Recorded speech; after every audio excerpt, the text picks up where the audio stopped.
Salut tout le monde, j'ai décidé de faire une petite vidéo critique sur le film Bad Boys 3 pour compléter un peu le rewind que j'avais fait sur les deux premiers films. J'ai été le voir là, une couple de jours, donc c'est quand même encore assez frais dans ma tête. Pour faire bref, ça reste clairement dans la veine des deux premiers. Au début, j'avais peur que ça parte dans des directions différentes parce que c'était pas le même réalisateur, c'est plus Michael Bay qui est à la réalisation du film, mais il y a les deux réalisateurs, parce que je pense qu'ils sont deux si je me trompe pas. Ils ont réussi à garder la patte de Michael Bay sur le film, mais en mieux. Je sais pas trop comment dire. Quand tu regardes le film, tu pourrais penser que c'est un film de Michael Bay parce qu'il y a à peu près son style visuel. Ben comme on voit dans la bande-annonce, là, le faisait gros ralenti collé sur l'auto au personnage de Will Smith, couleur un peu chaleureuse, des plans avec des grosses explosions et tout. Ça reste la même chose, mais en mieux parce que c'est pas uniquement ça, c'est moins exagéré, si on veut dire. Pour ce qui concerne le scénario, dans la vidéo que Will Smith et Martin ils ont fait avec McFly et Carlito, ils ont dit que ça leur avait pris beaucoup de temps à sortir le 3 parce que Will Smith tenait absolument à ce que le scénario soit peaufiné et que ce soit pas juste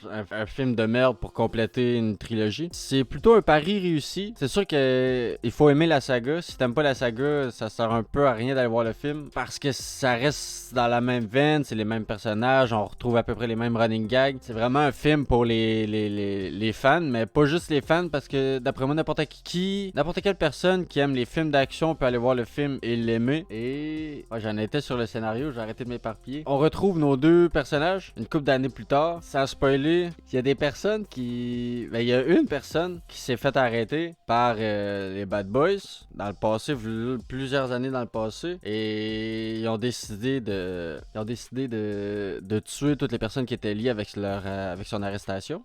Du coup, ça l'amène à plusieurs revirements de situation. Et c'est pour une fois, je pense que c'est le méchant le plus intéressant des trois films. Parce que veux pas, le méchant a une histoire avec les personnages principaux. Ça l'amène des conflits personnels pour les personnages. Avec des révélations. On a encore le capitaine qui est fidèle à lui-même. C'est-à-dire qui est pas colérique, mais il est tout le temps en train de pogner un air après les Bad Boys parce qu'ils font de la merde, mais en même temps, en faisant leur merde, ils réussissent à résoudre le problème plus ou moins.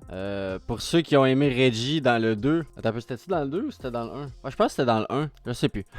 Mais pour ceux qui ont aimé Reggie, vous allez triper dans celui-là. Ils l'ont intégré d'une façon que je m'attendais pas. Ils ont une couple de caméos aussi, notamment DJ Khaled. À part ça, les réalisateurs, comme je l'ai dit au début, ont réussi à faire un bon travail. Il y a une couple de plans de mise en scène qui sont plutôt agréables à regarder. Je dirais pas impressionnants parce que on a déjà vu plus, mais sont vachement bien trouvés. À part ça.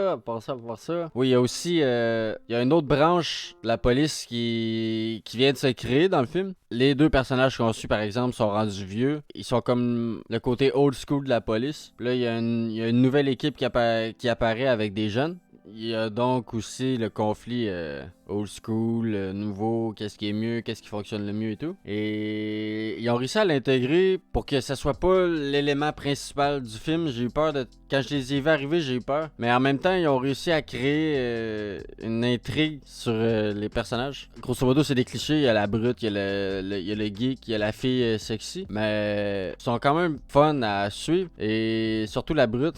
La brute, le personnage est excellent. Et comme j'ai dit, ils ont réussi à les intégrer sans que ce soit l'élément principal du film, mais ils laissent la porte ouverte à s'ils veulent faire encore des suites ou des spin-offs, ça risque d'être eux autres les personnages principaux. Et Will Smith, je pense qu'il a bien réussi son pari avec le fait de faire un scénario peaufiné qui a de l'allure. En bref, si vous avez aimé les deux premiers, allez-y tête baissée, vous allez triper. Si vous aimez les films d'action en général, que vous avez regardé les anciens, mais qui c'est un peu flou encore dans votre tête, allez voir mon rewind, ça va vous rappeler les films. Et allez voir le film, vous allez triper. Si vous aimez juste les films d'action, vous avez rien entendu, vous avez jamais entendu parler de Bad Boys, ce qui me surprendrait, mais ça peut arriver. Allez voir le film, je suis pas mal sûr que vous allez trouver votre bonheur. Si vraiment vous êtes dans aucune de ces catégories-là, le film il est pas pour vous, c'est pas une révolution, c'est pas... Ça fait ce que les deux autres ont fait avant, mais en mieux sur certains points.